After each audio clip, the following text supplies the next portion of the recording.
Hello, and welcome back to Coin Lady channel. As you may remember, when the SEC began its assault on Ripple and the XRP community, Matt here from the Moon Lumbo channel. At the time, attorney John Deaton was one of the first to realize, hey, this isn't just an attack on Ripple. So, I think this is his biggest warning to the entire crypto world since then. It's not limited to those who own XRP. Over the course of a few years, attorney Deaton was one of the first to notice that this would have an effect on the entire crypto asset class.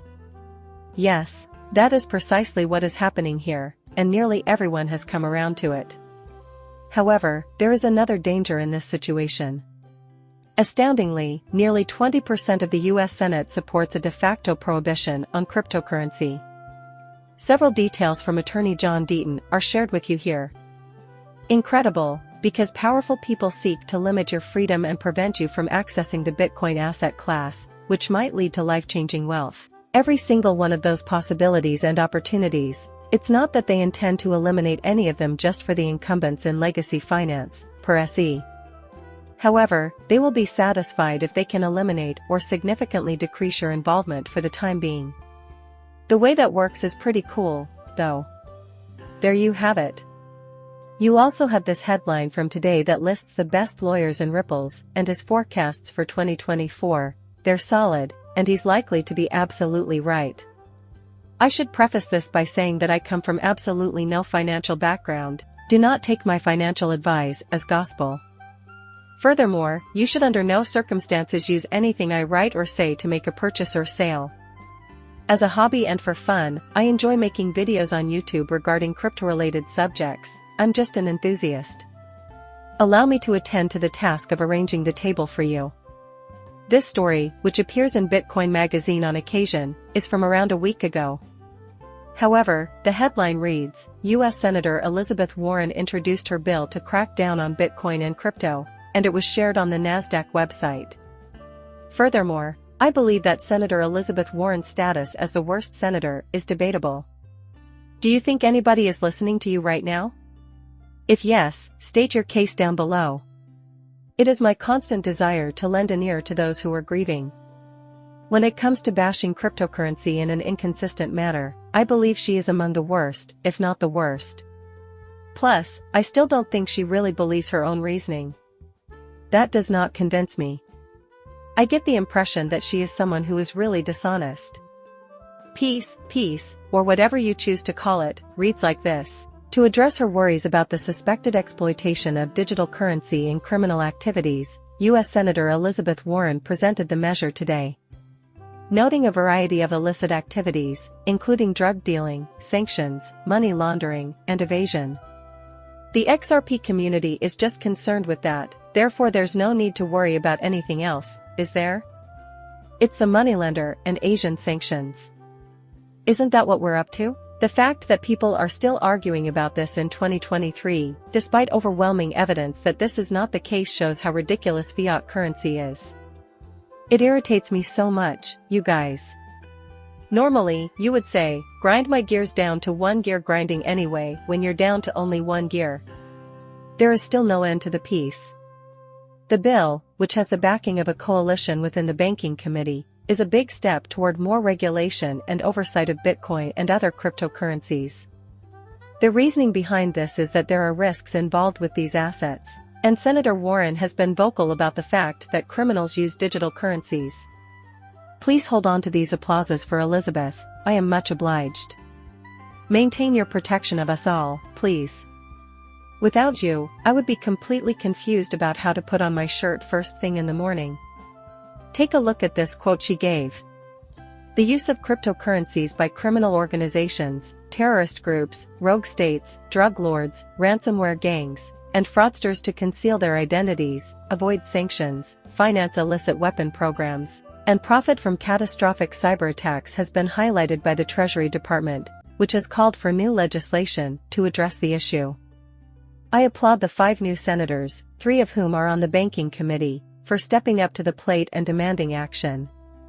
In an effort to curb illegal cryptos usage and provide regulators with additional powers, our bipartisan bill is the most stringent proposal currently being considered. Also, it's funny that they want to eliminate the technology itself rather than punish the individuals abusing it. Just think about how different our lives would be if she had the power to do anything she wanted. Imagine a world where the internet didn't exist because of her. The internet will just not be available. No, we do not share any information. The way to approach it is clearly this. Nothing at all warrants my gratitude. Thus, there's this piece by Ryan Salukas, who, while he has recently changed his mind and begun to view things from the perspective of XRP investors and Ripple, is, to put it mildly, not on the same page as the SEC when it comes to any kind of regulatory dilemma. Okay, I see. This post was shared earlier today by him. Also, he warned that Senator Warren might bring crypto to its knees in the US if anyone underestimates her power.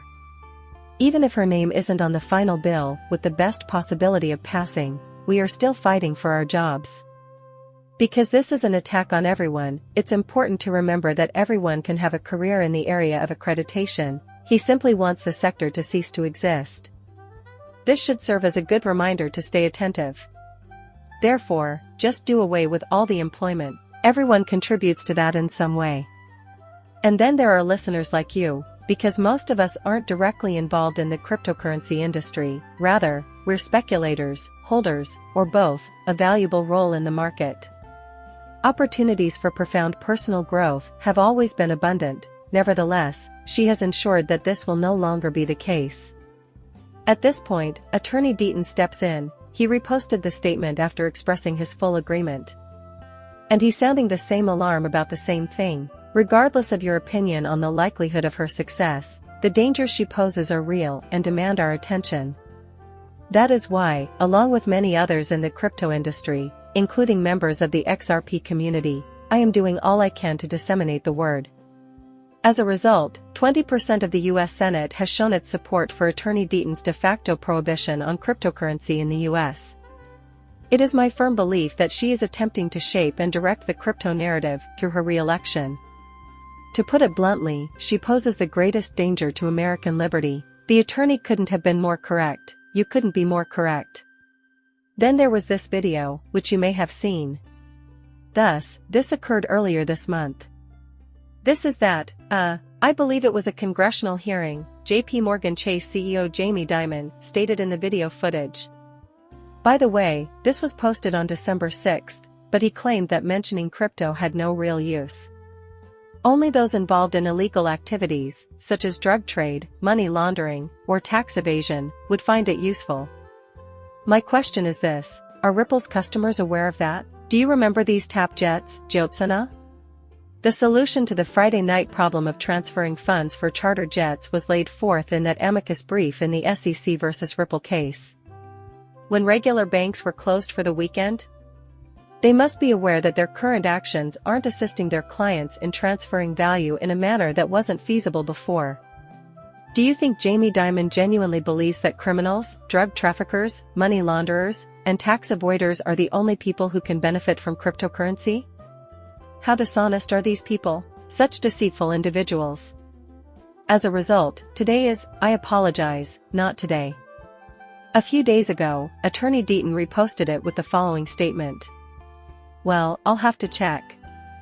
Jamie Dimon gives Elizabeth Warren all the information she wants about her crackdown on cryptocurrency and Bitcoin. Simultaneously, she launches a bill that would effectively outlaw Bitcoin and other cryptocurrencies in the US. Warren's timing couldn't be more perfect. Jamie Dimon and Warren are now friends. Notice how Elizabeth Warren avoided inquiring about the $39 billion penalty with Jamie Dimon? Did JP Morgan get paid to engage in illegal and fraudulent activities? Dean, the attorney, is not joking. Actually, I have a headline for you. It has long been recognized that this one is from Joyce. This has been discussed on my channel previously, however, the Daily Huddle headline is as follows. August 8, 2023. As new enforcement action by the SEC begins, JP Morgan Chase has already paid fines totaling about $39 billion to LCS for banking securities and other infractions. Seems like they're just going to keep breaching the law on purpose in the hopes of evading any charges, folks. Perhaps they will avoid prosecution for most of their actions, and for the one that does lead to their downfall, they will only be required to pay a reduced fine if doing so allows them to earn X amount of dollars. No problem. We will calculate it. Their actions constitute a violation of the law. And then they have these massive earnings flow back to the governor in the form of a small penalty. It's up to you. Yay. My God, these cretins have the gall to complain about the illicit uses of cryptocurrencies. The question then becomes, what will happen next? No need to read the post, I'll skip the introductory paragraph and get to the point. Today, you published an article on a famous lawyer named CES and his 2024 forecasts.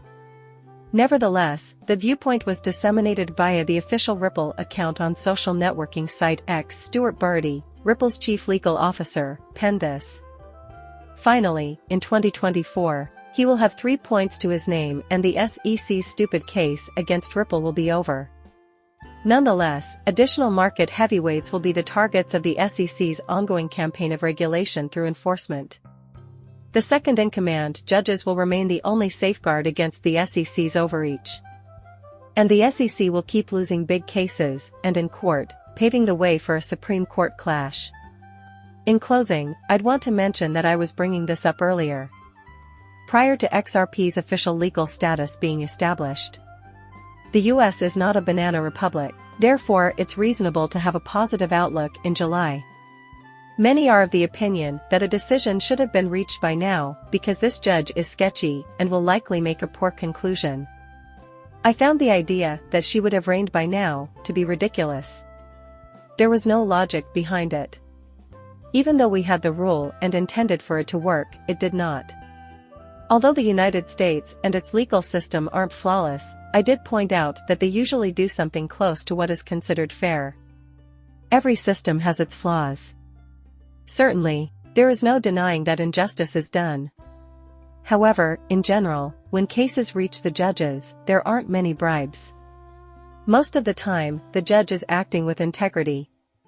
And they take issue with this since the SEC's overreach is so severe. It is blatantly clear. I am optimistic because of that. Now we know why the SEC was so proud of its record heading into 2023. No, we haven't suffered any losses. This year, in particular, has it been because their egos have grown so enormous.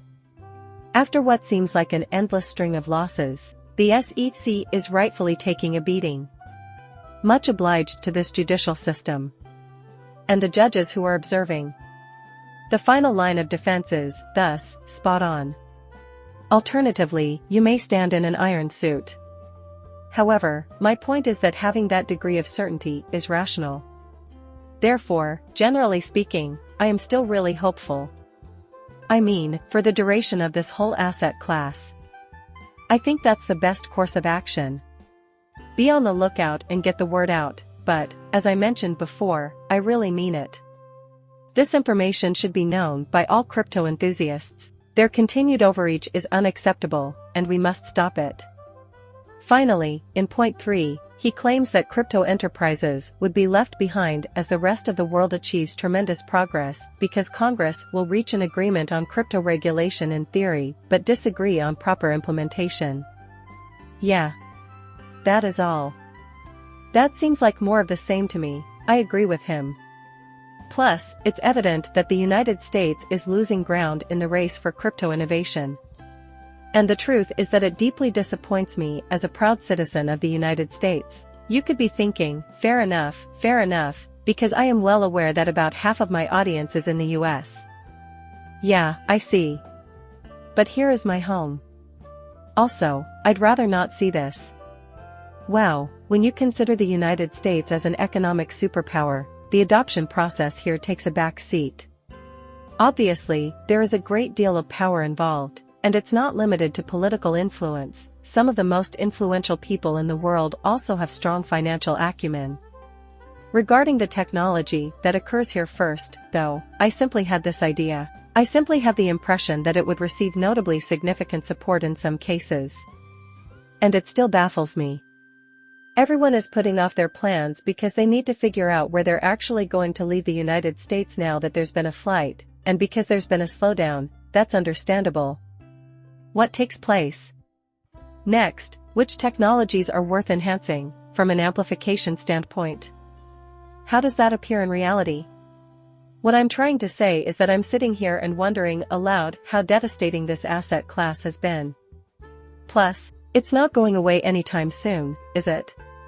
It won't disappear, it will remain. The question is, how severe is the setback? The good news is that this opportunity will still be available at the end of 2023. Even in the year 2023, we XRP holders and other cryptocurrency holders are still here. We have outsmarted nearly every financial institution on the earth due to the increasing number of people planning to invest in this asset class. That being said, I will persist in pointing out this stuff. There are far more reasons for me to be optimistic than pessimistic.